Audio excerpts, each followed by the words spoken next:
See the comments. Welcome to New Stripe City, a YouTube channel for diehard Bengals fans. I am your host, Ace Boogie, and I'm glad to have on the YouTube GOAT, the legend, Bengals fan, FlemLo. FlemLo, what's up, man? What's good, bro? What's the deal? Happy Chilling, New man. Year, Chilling, man. man. Definitely a long time in the making.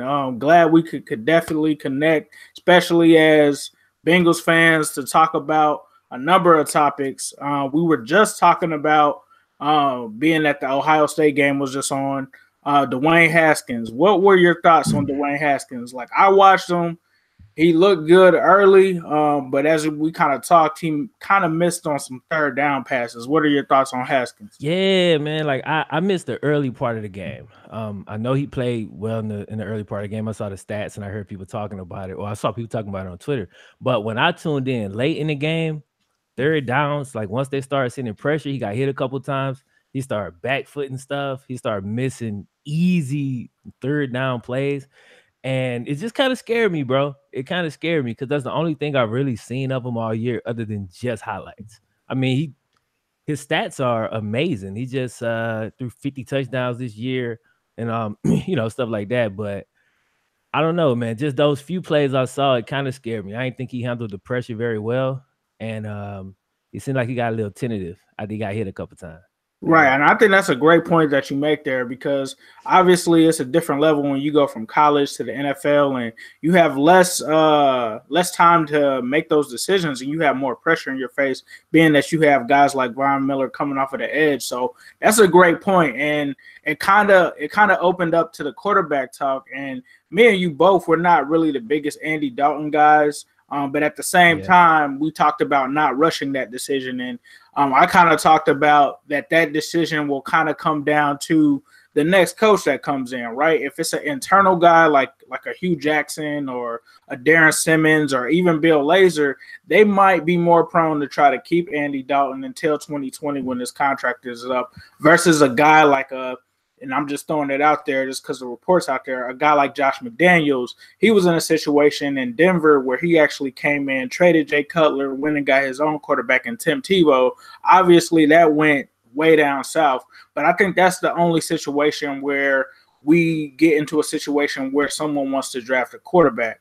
What are your thoughts on Dalton, and do you think that he's good enough for now? Or what do you think our approach, should be to the quarterback position?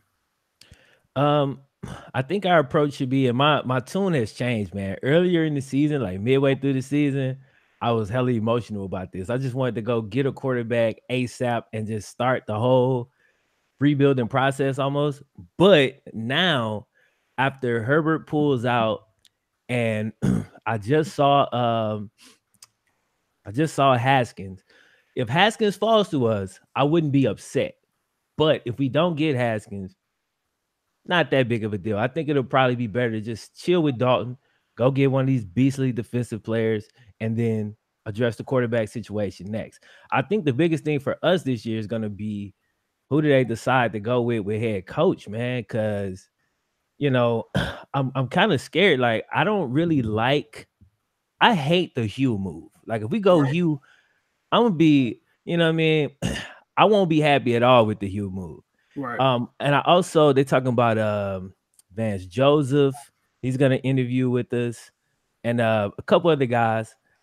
I would really like to bring in like somebody fresh, but I don't really know how many options we really have. I mean, I know you've been talking about Eric Bieniemy, but he's kind of a hot candidate for a lot of teams, and I don't know how we're gonna stack up with if other teams going after the coaches that we want. Like, would we really be able? Would they choose us over these Packers jobs and all these other jobs that's available? Right. Thanks for you guys that are tuning in. I'm here with FlemLoRaps, definitely a YouTube legend. Be sure to follow him if you're not already following him. He does great breakdowns. He's also a huge Bengals fan. But like he just said, just piggybacking off of what he just said, the coaching hire is definitely going to be the important one. And like you said, Eric Bieniemy is going to be one of the hottest candidates. And as of now, we haven't heard anything about the Bengals sending in a request to interview with him. I believe I've seen that he's interviewing with the Jets, possibly the Buccaneers. The only tie that he has back to Cincinnati is the fact that he was a former Bengal. But the big issue with that is he actually played for the Bengals during the dark ages, so he might have a different kind of opinion of Yeah. Mike Brown, and that's one of the things that I'm worried about. But I think that he will be the guy that everybody wants. Right now, it's not looking realistic, like you said. The Hue move, I totally agree with you. I can see both sides. I can see and understand completely why our fan base would not like to go to Hue Jackson. To me, that's almost like you're going to a Marvin 2.0. But I also see the side, and to be honest, I think it's like a 70-30 split where there's 70% of our fans that don't want Hue Jackson. There's 30% that do want him.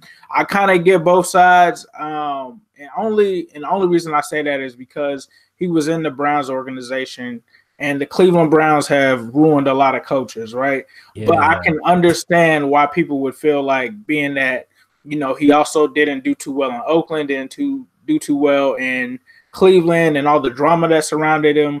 I totally understand that. Me personally, I really am starting to kind of open up to this guy from the Rams that I actually just did a video on earlier.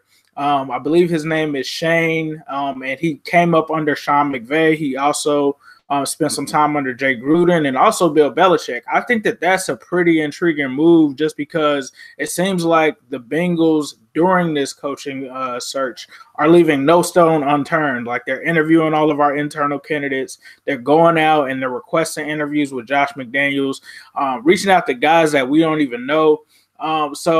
And like you said, they're also bringing in Vance Joseph. One of the things that I did see, though, was, and one of the things that I kind of held with a lot more weight, was Lance McAllister of 700 WLW in Cincinnati. He actually is a co-host sometimes with Lap. He has Dave Lapham on and things of that nature.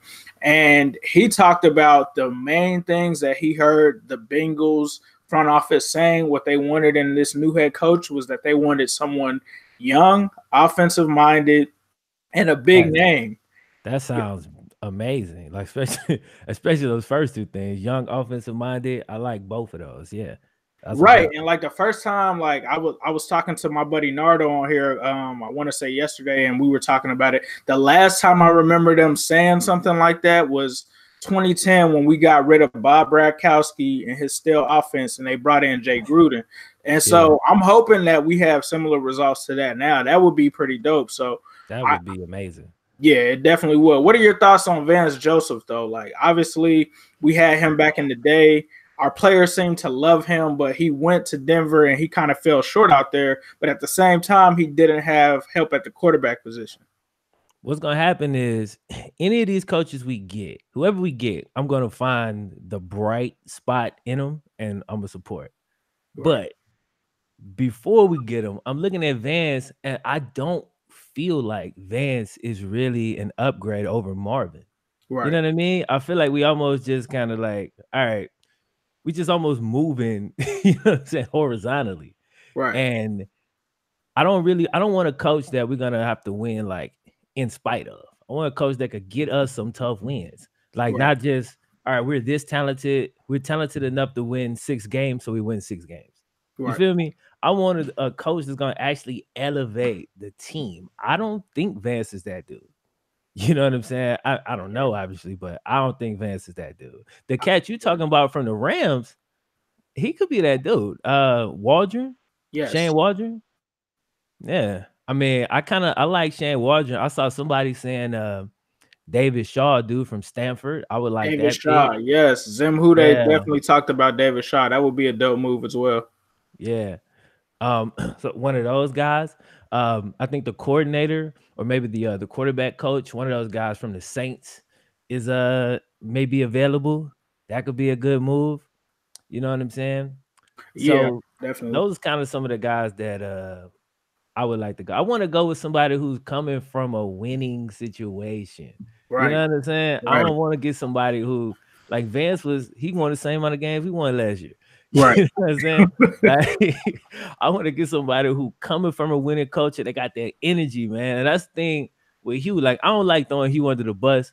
I really don't. But I just feel like when I was saying this in the video recently, I was like, you know, I think the Browns did kind of ruin him. Break him. And Some of the Browns fans was mad at me, like, no, Hue ruined that. I'm like, listen, I ain't here to, I don't want to discuss that. What I'm saying is, I think the situation itself just drained all the life out the Bills. Right. You know what I'm saying? And Hue was kind of an arrogant, swaggy type of cat. And then when you have that type of immense failure, and then you dip and the team do this, it's just, I don't know, man. I don't like the energy Hue bringing with him right now. That's why I really don't want him to be our head coach. Right. I think you made like a great point there, because you made like a point that a lot of people don't make. Most people just point to like the 3-31 record.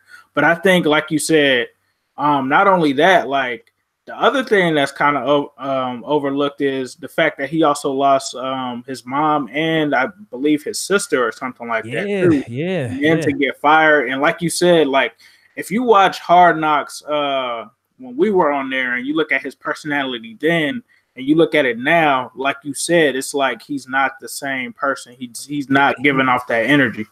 Been humbled. You know what I mean? And sometimes you like that could almost be a positive, but in Hugh's case, I don't know, man. It's like it's almost like a fighter. You know what I mean? Right. Like a fighter who talk crazy all the time and they go out there and they undefeated, but when they take that L, they just never quite the same. Like I feel like Hue is in a similar space right now. And I have to agree with you on that. I definitely have to agree with you on that. It's like he's just not. His confidence is definitely shaking, because I think I was even watching when they had him on First Take, and he even doubted himself as being the person to call the plays. Like he let somebody else call the plays while he was in Cleveland, and back in 2015, he would have never did anything like that. The same way you feel about Hue, I also feel about the internal candidates that we have right now. Bill Lazor, I would. Oh my God! If we hired Bill Lazor as our head coach, I would lose it. From day one, when we hired him as an offensive coordinator, I immediately came out with a video trying to warn people about him. How he, gets away from the run game. If they made him the head coach, oh man, Darren Simmons, another one, the guy that's our special teams coach. If they were to make any of those guys, and what's crazy to me is, I don't see how you look at those guys and you don't look at the guy, in my opinion, who did the best job as one of the position coaches, and Frank Pollock. Like, I'd rather you promote Frank Pollock to head coach over Bill Lazor or some of these other dudes. That's just crazy. But outside of what we're hearing, another name that people in the Bengals community are throwing around, which I've warned them about too, is Adam Gase. What do you think about Adam Gase? I don't know a lot about Adam Gase. I mean, only thing I've heard about him has been negative, so I definitely don't want him. You know what I'm saying? Like when I was first kind of introduced to the whole Adam Gase thing, I was just seeing, players saying that they wasn't gonna play if he just a whole lot of negativity. So I ain't even dig further into it. Nah, Adam Gase is out. You know what I'm saying? Right. I'm definitely with you. Like you said, I think a major thing that has to happen is it has to be somebody from a winning culture. I totally agree with that. Like, we have to get a completely brand new person. Even if they come in there and they kind of struggle or something like that, at least you have to have somebody that you're bringing in that's from the outside. I mean, hopefully, I think with the roster that we have, and about this, we have one of the most talented rosters in the league. Why not bring somebody in that can, do better than what Marvin has done with the talent that we have? I don't think it's hard for somebody to actually be able to do that. I agree. So one thing I'm not sure, sorry to cut you off. One thing I'm not sure of is, so if we do hire a new coach, I was talking with some friends and they were like, no one is ever is even saying whether or not we're contractually obligated to some of the guys that we have on our coaching staff now, like Frank Pollock, Hue Jackson, those guys that are there now.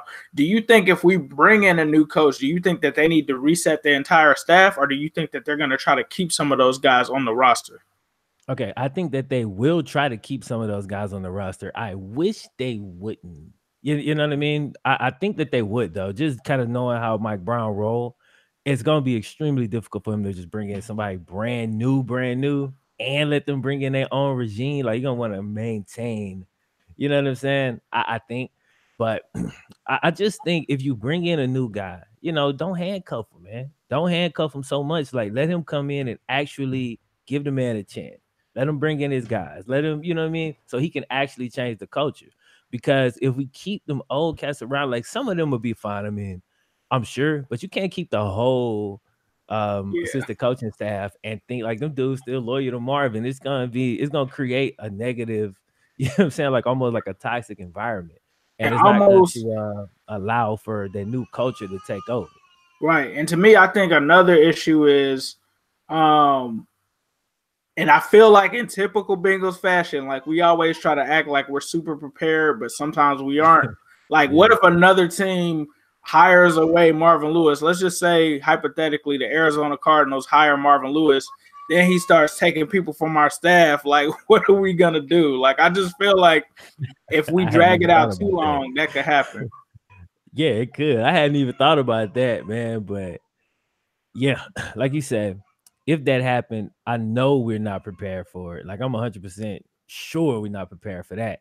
We probably only prepared for, like, we might have a plan A and B. That's it. We ain't really going too far past that. It might Right, be a good thing though, man. Honestly, it might be a good thing to make us have to make some decisions quickly and get out of our comfort zone right. and allow whoever that new dude is to come in and be like, all right, well, those guys are gone. Let me fill these slots with who I want, who I trusted.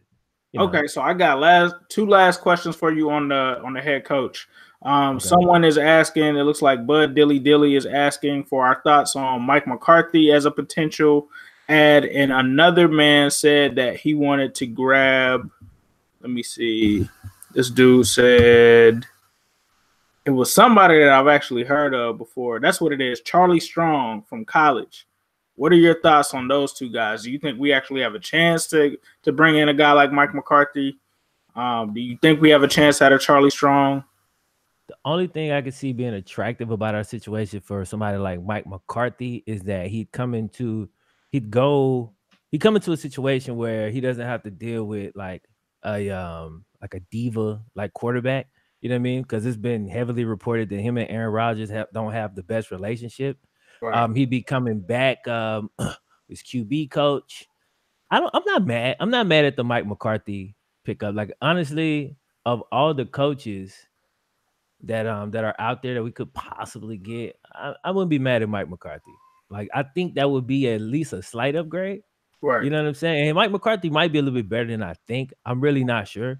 It's hard to say. I feel like because him and Aaron Rodgers clash so much that they just always kind of at odds, so they never really got the most out of it. But if he right, come to Cincy, I mean, Andy is it's a cool cat. Like, he's not gonna have to deal with that. You know what I'm saying? With that type of attitude, if he come right, in and deal with Andy, and then he right, can bring in his own guy, either this year or next year, and mold him and bring him up. Because Aaron Rodgers was pissed off because he drafted Alex Smith and all that right, foolishness. right, right. And as far as Charlie Strong, I don't know a lot about Charlie Strong either, man. I mean, I know Coach Texas. I mean, I've never really watched a ton of those games, so I couldn't comment too strong on Charlie Strong. It seemed like, though, when I peek in, it seemed like he was a little bit of a player's coach and he'd sometimes lose control of the situation. Right, But the players did love him. So, right, I don't know. right. I wouldn't vote to pick up Charlie Strong though, if I had to choose. Got you, got you. So, obviously, I saw your reaction in Twitter basically exploded when Marvin Lewis was basically let go from the Bengals. What were your thoughts and what was going through your head when that happened? Man, it was just like, bro, I was sitting here editing a video and I went online to do something productive. Like, I had to get like a screenshot for the video I was doing. Right, Let me check Twitter real quick. I checked Twitter and I see it. And it was just like, man, it was a lot of relief because this year felt like kind of a wasted year. And there was I didn't see any hope going forward if we stuck with Marvin. I'm like, we stick with Marvin. I mean, nothing's going to change. I mean, next year, we're going to basically be the same team. We'll have a run. We'll make a run because we got talent. But right, at the end of the day, we're not going to be ready to actually push to go into the playoffs to get that playoff win to change the culture. I knew we weren't gonna do none of that.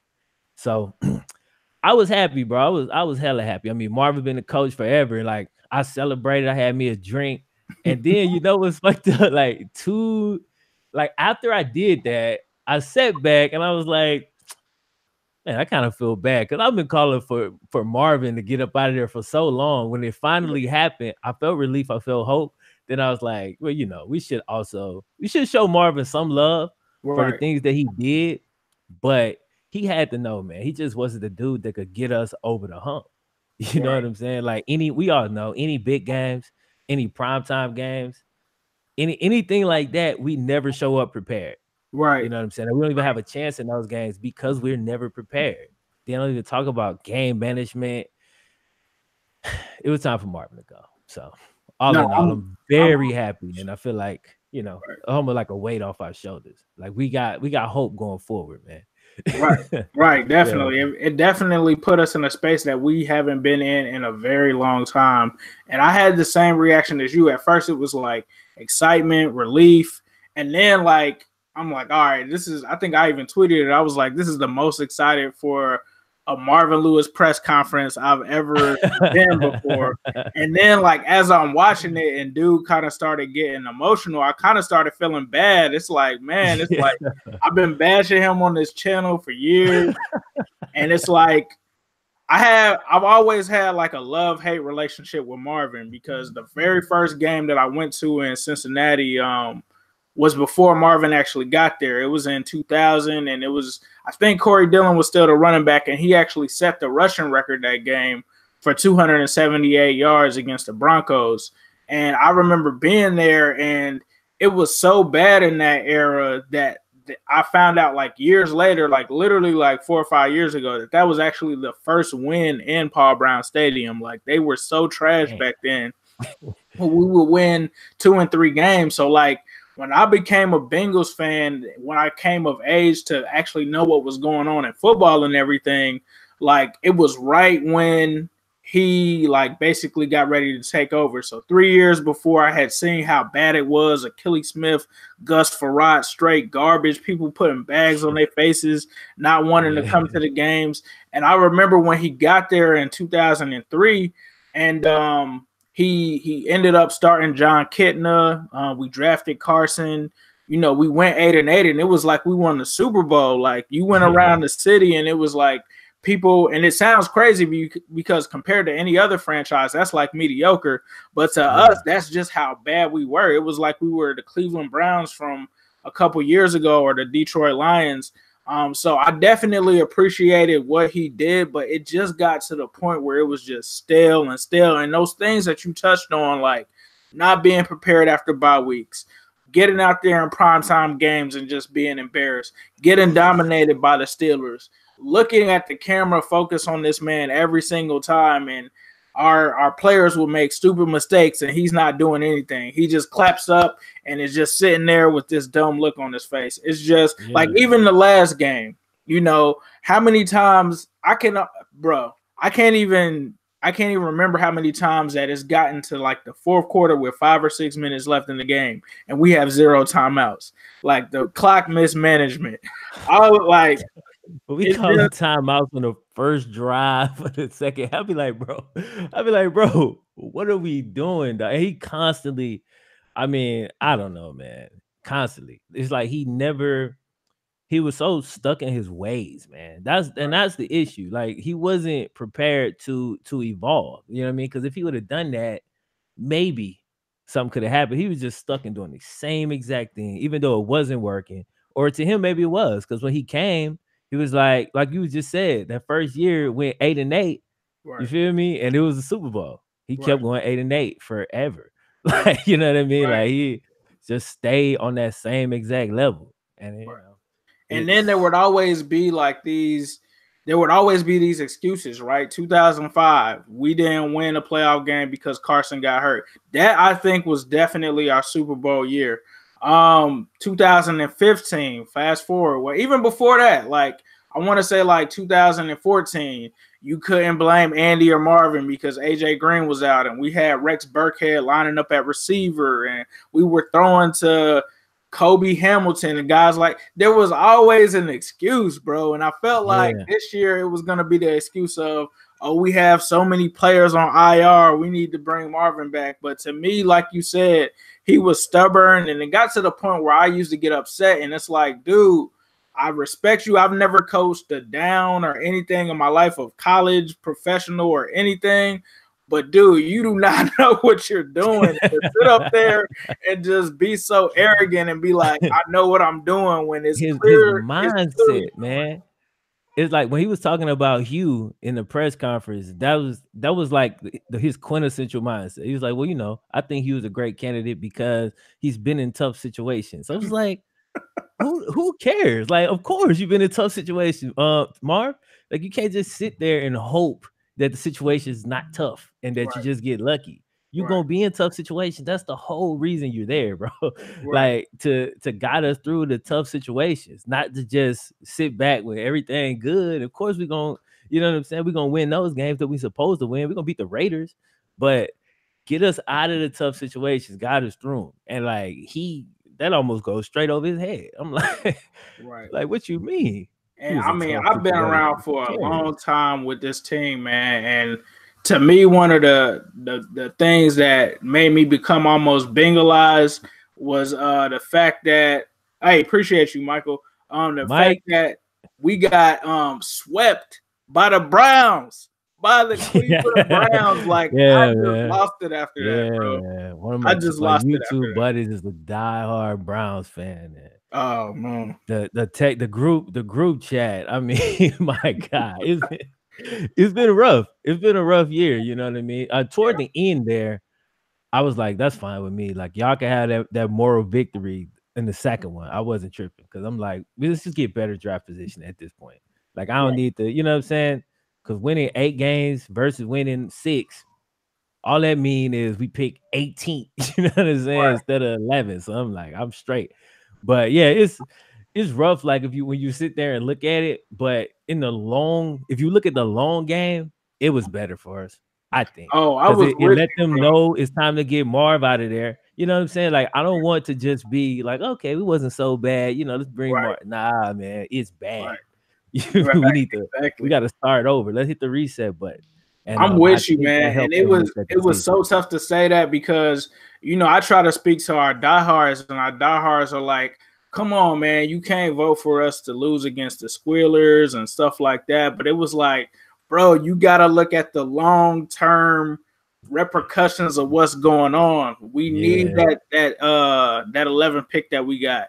You know, we needed Marvin gone because, like you said, a lot of people forget that was one of the reasons that Mike Brown decided to bring him back last year was when we beat the Ravens and beat the Detroit Lions. And he was like, oh, well, the team didn't quit on Marvin and we eliminated 2 teams from the playoffs. So maybe, you know, there's something still left there. So I was glad that we lost those, man. But this was one of the seasons. And I mean, like, I think to be a Bengals fan, you have to have thick skin.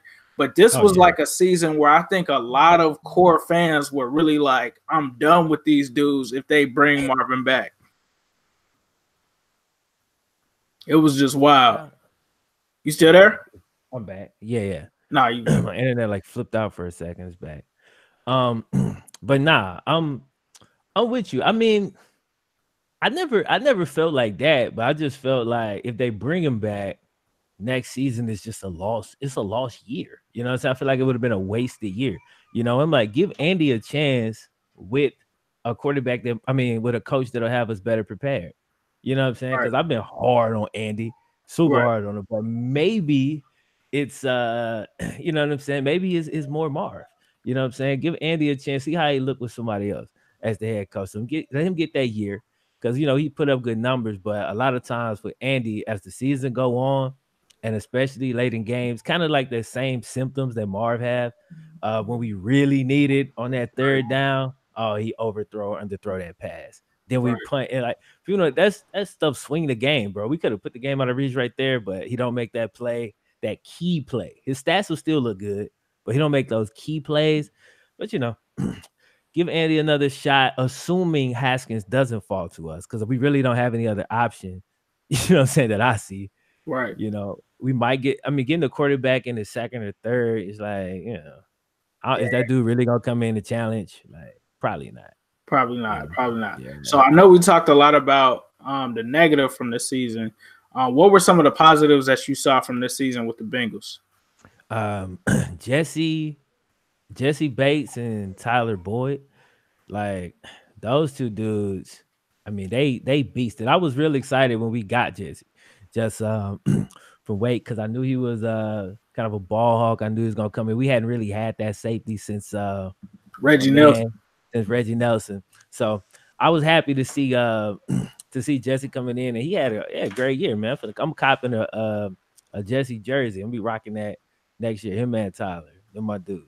Yeah, both of those dudes bought out. I think for me, next year, man, the jersey that I have to have, TB is definitely my boy. I already have me a TB jersey.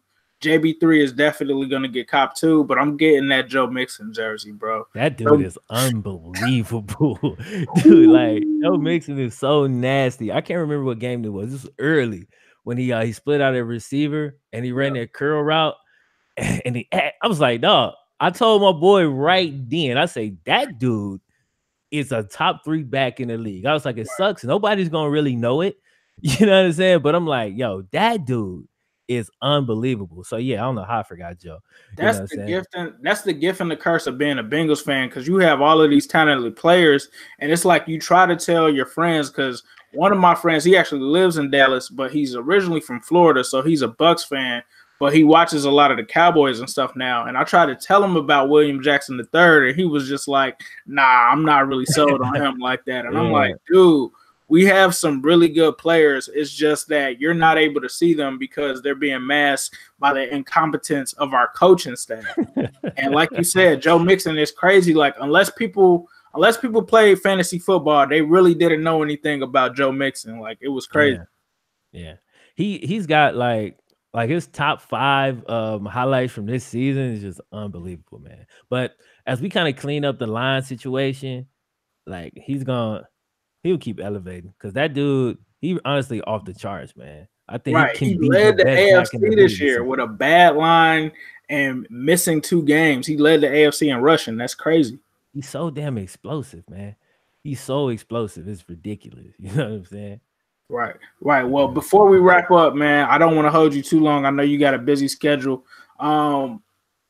Obviously, this year the AFC kind of changed, and I'm looking at the chat. We got some questions about Baker Mayfield and Lamar Jackson. I personally campaigned last year for us to draft Lamar Jackson. Obviously, that didn't happen. What were your thoughts on Baker Mayfield and Lamar Jackson this year? All right, well, same as you. Before the season, like when everybody was saying that Baker was like the 3rd best quarterback, I'm like, yo, Baker gonna go first. People told me my mock draft was trash. They say it's garbage. Then he goes first. He beats out, because I just knew he kind of had that chip on his shoulder, like his mentality. That people sleep on that. Mentality goes so far, bro. It ain't just about talent. So I knew he was gonna have, an amazing year. So the Browns finally got their quarterback. So pissed off about that. Love Lamar. He goes to the Ravens. I'm like, damn, damn, bro. I think he like the youngest rookie quarterback to to go to the playoffs, and then he gonna mess around, get more playoff wins than my dog Andy in the first year. Right. So, I cannot, like, as much as I want to, I can't never hate on them 2 dudes, because I like them dudes in college, but it hurt, man, because it's like it feel like those 2 guys went and got their young quarterbacks of the future. We still waiting on our guy, and the Steelers got Roethlisberger, who he been Roethlisberger, and we got Andy, and Andy is like average.